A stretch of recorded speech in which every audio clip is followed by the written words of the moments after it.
হরে Krishna everyone, আশা করি আপনারা সকলে অনেক অনেক ভালো আছেন।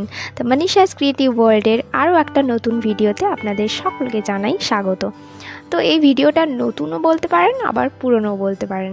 তার কারণ শাড়ির ডিজাইনটা তো আপনারা আগেই দেখেছেন, কিন্তু এটা এবারে যেহেতু ফ্যামিলি সেট বানাচ্ছিলাম তাই ভাবলাম পাঞ্জাবির ডিজাইনগুলো আপনাদের সাথে শেয়ার করি। তো ফার্স্টে ভেবেছিলাম নর্মালি যেমন কলকা দিয়ে পাঞ্জাবিগুলো হয়, তো একটা সাইডে কলকা দেবো এবং অপর দিকটাতে শাড়ির সাথে ম্যাচ করে ওই একটা বাঁশি এবং কিছু পালক অ্যাড করে দেবো। কিন্তু তারপর ভাবলাম অন্য কিছু করা যাক। আর যেহেতু শাড়ির আঁচলের পোর্শনে একটা ওয়াশ পেন্টিং যাচ্ছে, তাই সেটার সাথে ম্যাচ করে এখানে একটা সাইডে ওয়াশ পেন্টিং দিয়েছি। পুরো সাইডটাতেই ওয়াশ পেন্টিংটা যাচ্ছে, আর তার সাথে বাঁশি রয়েছে এবং অপর দিকটাতে ছোট করে একটু কলকা ডিজাইন, আর হাতগুলোতেও কিন্তু কলকা ডিজাইন রয়েছে। তো এবার বলি পাঞ্জাবিতে ওয়াশ পেন্টিংটা কিভাবে করলাম। তো শাড়ির ক্ষেত্রে যেটা হয়, আমরা শাড়ি যে কোনো জায়গাতে আটকে নিয়ে সেখানে ওয়াশ পেন্টিংটা দিতে পারি, কিন্তু পাঞ্জাবিটা যেহেতু স্টিচ করা থাকে তাই সেক্ষেত্রে ওয়াশ পেন্টিংটা দিতে একটু প্রবলেম হয়। আর আমি সাধারণত কাজগুলো ফ্রেম ছাড়াই করে থাকি, তাই আমার কাছে ফ্রেম ছিল না। আর ফ্রেমের পরিবর্তে আমি এখানে আর একটা জিনিস ব্যবহার করেছি, সেটা অবশ্যই নিশ্চয়ই আপনারা দেখেছেন, যে ওই জামা কাপড়ের প্যাকিংয়ের সময় যে বক্সগুলো ইউজ করা হয়, ওই ধরনের একটা বড় বক্স, যেটাকে আমি এর মধ্যে দিয়ে দিয়েছি এবং তারপর ওখানে ওয়াশটা দিয়েছি। তো শাড়ির ক্ষেত্রে যেভাবে ওয়াশটা দিয়েছিলাম এবং ওখানেও প্রায় সেম ডিজাইনই ছিল, তাই আমি আর এখানে বেশি কিছু বলছি না। আর এই ময়ূরের পালক আঁকার পদ্ধতিটা আমি এর আগে অনেকবার শেয়ার করেছি, প্রায় 2-3 বার শেয়ার করেছি। তো আপনারা ওখান থেকে এই ময়ূরের পালক কিভাবে আঁকতে হয় সেটা দেখে নিতে পারেন। এছাড়াও ওই শাড়ির ভিডিওটাতে ডিটেলসে দেওয়া রয়েছে। আর এই অর্ডারটা ছিল অয়ন্তিকাদির জামশেদপুর থেকে, যেটা ছিল রাজ্যের বাইরে থেকে আসা আমার প্রথম অর্ডার। তো অয়ন্তিকাদি ফার্স্টে শাড়ির ডিজাইনটা দেখে তো বলেছিল যে শাড়িটা দিদি নিতে চাই, কিন্তু তার কন্ডিশন ছিল যে তার পুরো ফ্যামিলির জন্যে সেট বানিয়ে দিতে হবে।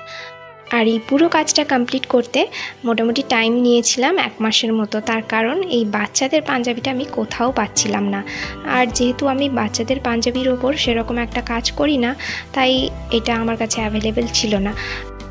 যাই হোক, আপনারা কিন্তু অবশ্যই কমেন্ট করে জানাবেন যে এই পুরো ডিজাইনটা কেমন হয়েছে এবং কম্বিনেশনটা কেমন হয়েছে।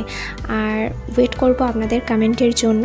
আর যারা আমার চ্যানেলটাকে সাবস্ক্রাইব করেননি তাদের কাছে অনুরোধ করব, প্লিজ আপনারা চ্যানেলটাকে সাবস্ক্রাইব করুন এবং পাশে থাকা বেল আইকনে অবশ্যই ক্লিক করুন, যাতে এই ধরনের সমস্ত ভিডিওর নোটিফিকেশান আপনার কাছে খুব সহজে পৌঁছে যায়। আর যারা আমার চ্যানেলটাকে অলরেডি সাবস্ক্রাইব করেছেন তাদেরকে অসংখ্য অসংখ্য ধন্যবাদ এভাবে আমার পাশে থাকার জন্য, আমাকে সাপোর্ট করার জন্য।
তো এই ছিল ফাইনাল লুক, আর আশা করি আপনাদের সকলের ভালো লেগেছে। আর শেষ পর্যন্ত দেখার জন্য অসংখ্য ধন্যবাদ। দেখা হবে নেক্সট ভিডিওতে নতুন কোনো আইডিয়া নিয়ে। Till then please stay connected with Manisha's creative world. Hare Krishna.